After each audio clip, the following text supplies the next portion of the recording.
الرحمن الرحیم. مہینے میں اگر دیکھا جائے تاریخ کے لحاظ سے غدیر کی تاریخ پہلے ہے اور مباہلہ کی تاریخ بعد میں، لیکن تاریخ کے واقعات میں دیکھا جائے تو مباہلہ غدیر سے پہلے. بات واضح ہے نا؟ اچھا، لفظ مباہلہ غلط ہے، باب مفاعلہ ہے، مباہلہ، مقاتلہ، مباحثہ، توجہ ہے؟ تو مباہلہ ہے. میں اسی کو مکمل کر رہا ہوں، دو میں پیش کروں گا. یہاں پہ بھی چند بزرگوں کی میں نے تحقیقات دیکھا کہ جب بحث کس بات پہ ہو رہی تھی، سنیں گے؟ بحث عیسائیوں سے تھی. وہ تین بحثیں پیش کرتے تھے. صاحب اطیب البیان، تفسیر اطیب البیان، سید عبد الحسین موسوی کی، طیب موسوی کی کتاب ہے تفسیر اطیب البیان، 14 جلدوں پہ ہے. انہوں نے آیا مباہلہ کے ضمن میں لکھا. وہ کہتے ہیں عیسائیوں سے بحث چل رہی تھی، تین موضوعات کو وہ لے کے آتے تھے. وہ کہتے تھے عیسیٰ ابن اللہ، عیسیٰ اللہ کے بیٹے، یا کہتے تھے عیسیٰ اللہ، عیسیٰ اللہ ہیں. ابھی بھی آج تک جیزس کرائسٹ، جب وہ کہتے ہیں نا جیزس کرائسٹ، تو کرائسٹ وہ کہتے ہیں جو حضرت عیسیٰ میں کرائسٹ ہے وہ اللہ ہے، یعنی اللہ حلول کر گیا. ہمارے یہاں دونوں عقیدے باتیں ہیں، سن رہے ہیں؟ کہتے تھے عیسیٰ ابن اللہ ہے یا عیسیٰ اللہ ہے یا اللہ ثالث و ثلاثہ، اللہ تین میں سے تیسرا. تثلیث کے قائل تھے. تثلیث، ٹرینٹی انگریزی میں کہا جاتا ہے. تثلیث سمجھتے ہیں نا سب؟ تثلیث میں اشارے سے بتا رہا ہوں. تثلیث، تین چیزوں کے عقیدے رکھنے والے کو تثلیث کا عقیدہ کہا جاتا ہے. کچھ عیسائی تثلیث میں تھے، میں نے کچھ نہیں کہا.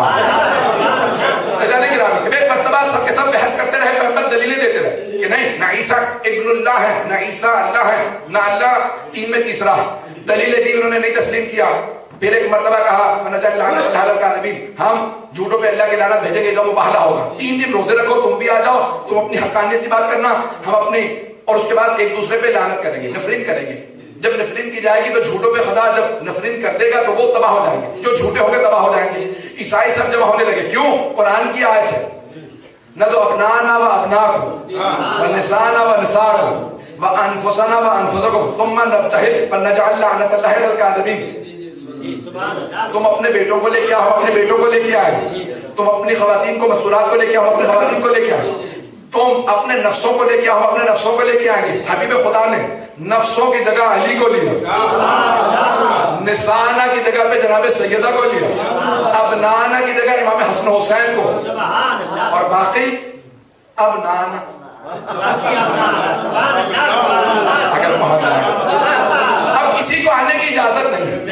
بڑے بڑے علماء نے لکھا نہ رات تھی نہ دن تھا، فجر کے بعد کا وقت تھا، طلوع آفتاب سے پہلے.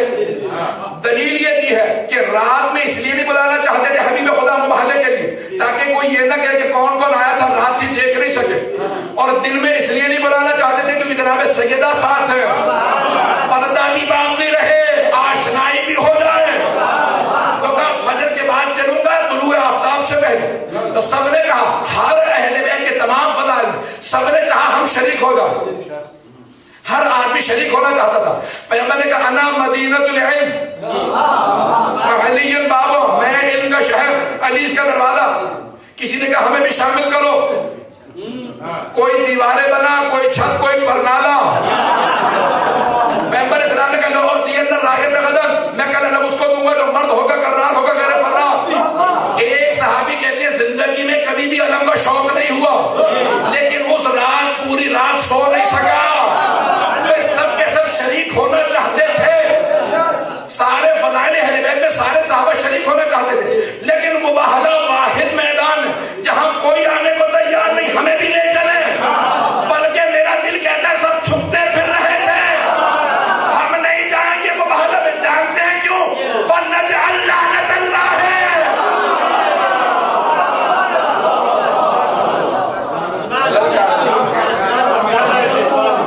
جھوٹوں پہ خدا کی لعنت ہے، اور سب سے بڑا جھوٹ شرک ہے کہ کوئی خدا سے کہے کہ کوئی اور خدا نہیں. اگر بات پہنچ گئی ہو. اب ایک مرتبہ حبیب خدا چلے. میں یہاں پہ دوبارہ صاحب تفسیر اطیب البیان کا ایک جملہ پیش کر کے بات کروں. وہ کہتے ہیں کہ رات میں جناب سلمان نے پوچھا یا رسول اللہ کس مقام پہ مباہلہ ہوگا؟ تو کہا اس مقام پہ جہاں مسجد مباہلہ کا نام بدل دیا گیا. تو جناب سلمان رات پہ گئے، وہاں ایک سرخ رنگ کا غالیچہ بچھایا، قالین بچھایا. پتہ نہیں توجہ ہے یا نہیں. سرخ رنگ کا قالین بچھایا. کیونکہ کونین کی بطول آ رہی ہے، تو انہوں نے ایک سرخ رنگ کا قالین بچھا دیا. اور آنے والے مقابلے میں کون تھے؟ نصرانی، عیسائی، کرسچنز. اب سمجھ میں آئے کہ یورپین میں ریڈ کارپٹ ٹریٹمنٹ کہاں سے شروع ہوئی. یہ ریڈ کارپٹ ٹریٹمنٹ انہوں نے دیکھا ہوگا کہ کوئی ایسے بھی ہوتے ہیں جن کے لیے سرخ رنگ کا قالین بچھایا جاتا. تو صاحب اطیب البیان نے لکھا کہ سرخ رنگ کا قالین جناب سلمان نے رات میں بچھایا. اب سمجھ میں آیا جناب سلمان نے بچھایا تو منا اہل البیت ہو گئے. منا اہل البیت کیسے ہوتا ہے جب کوئی اتنا اہتمام کرے جناب سیدہ کے لیے. ایک مرتبہ حبیب خدا نے صبح کو اعلان کیا کون کون ساتھ چلے گا. علماء کہتے ہیں امام حسین اتنے کم سن نہیں تھے کہ گود میں اٹھائے جاتے. اتنے کم سن نہیں تھے، 3-4 برس کے تھے. سب کی ذمہ داری، سب کے سامنے ذمہ داری سے پیش کرو بھائی. گود کے نہیں تھے، 6 مہینے کے نہیں تھے، 3-4 برس کے. امام حسن مصطفیٰ کی انگلی چھاپی جو 1 سال بڑے ہیں، امام حسین کو گود میں لیا. تو بڑے بڑے علماء کہتے ہیں یہاں پیغمبر اسلام امام حسین کو گود میں لے کے بتا رہے ہیں جس کے ناز رسالت اٹھائے وہ حسین ہے.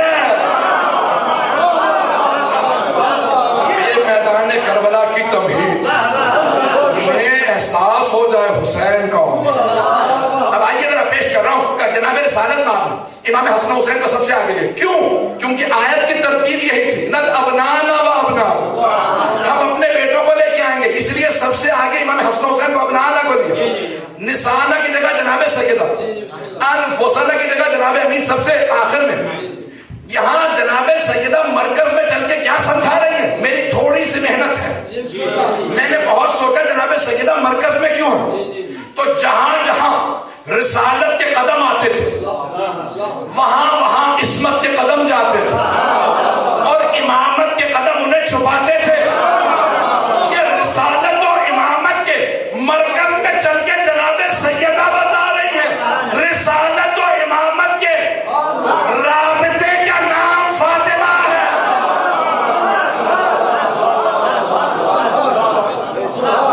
جناب سیدہ مرکز فضائل ہے. مشروع محمد آل محمد ورطل سلام.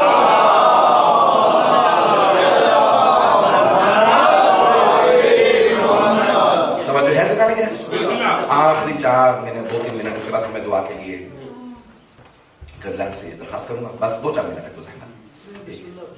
عزیزان گرامی، ایک مرتبہ جناب رسالت مآب چلے. آج لفظ انگریزی میں کہا جاتا ہے آرچ بشپ، عربی میں کہتے ہیں اسقف اعظم.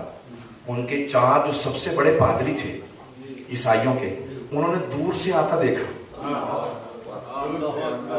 جیسے ہی آتا دیکھا نا تو اس نے فوراً مجمع سے کہا ان سے مباہلہ نہ کرنا.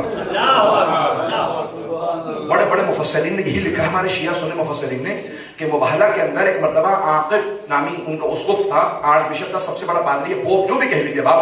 اس نے کہا خبردار یہ جو آ رہے ہیں نا تعداد میں ہم سے کم ہیں، ہم ہزاروں کی تعداد میں آئے ہیں، یہ صرف 5 ہیں، لیکن جو چہرے میں آتے دیکھ رہا اگر انہوں نے ہاتھ بلند کر دی تو اگر انہوں نے دعا میں کہا نا کہ پہاڑ اپنی جگہ سے ہل جا تو خدا پہاڑ کو اپنی جگہ سے چلا دے گا.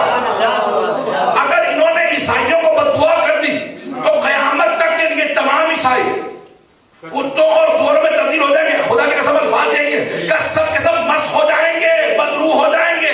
ان کی بددعا نہ لینا، مباہلہ نہ کرنا. یہ ایسے ہیں ارے جنہیں عیسائی دیکھ کے پہچان لے تو پھر ہے کم مسلمانوں پہ جو دیکھتے رہے ان کا صدقہ کھاتے رہے، انہیں پہ ظلم کرتے رہے. عیسائیوں نے دیکھ کے کہا خبردار ان سے مباہلہ نہ کرنا. یہ وہ ہستیاں ہیں کہ اگر پہاڑ سے کہیں تو اپنی جگہ سے حرکت کرتا ہے. عزیزان گرامی، ایک مرتبہ سب کے سب کہنے لگے ہم تسلیم ہوتے ہیں، ہم مباہلہ نہیں کریں. اگر پیغمبر اسلام کیوں آج جناب امیر سب سے آخر میں ہیں، کیوں جناب سیدہ مرکز میں؟ کیونکہ آج جنگ تلوار سے نہیں ہے، آج مقابلہ دعا کا تھا. تو کوئی بیوی ایسی تھی جس کی آمین پہ دشمن پہ عذاب آتا، وہی بیوی رضا کا مرکز ہے. وہ راضی ہو تو لوگ رضی اللہ عنہ بنتے، وہ غضبناک ہو تو کوئی مغضوب علیہم میں آ جاتا ہے. تو اللہ اسی سے راضی ہے جس سے جناب سیدہ راضی ہوں. ان اللہ یغضب لغضبها ویرضى لرضاها. خدا ان کے غضبناک ہونے سے غضبناک ہوتا ہے، راضی ہونے سے راضی. اگر اب آپ سے کوئی سوال کرے کون صدیق اکبر ہے، کون صدیقہ کبریٰ ہے، تو آپ کہیں سچوں کا مباہلہ کے اندر جانا بتا رہا ہے. صدیق اکبر کون ہے، صدیقہ کبریٰ کون ہے.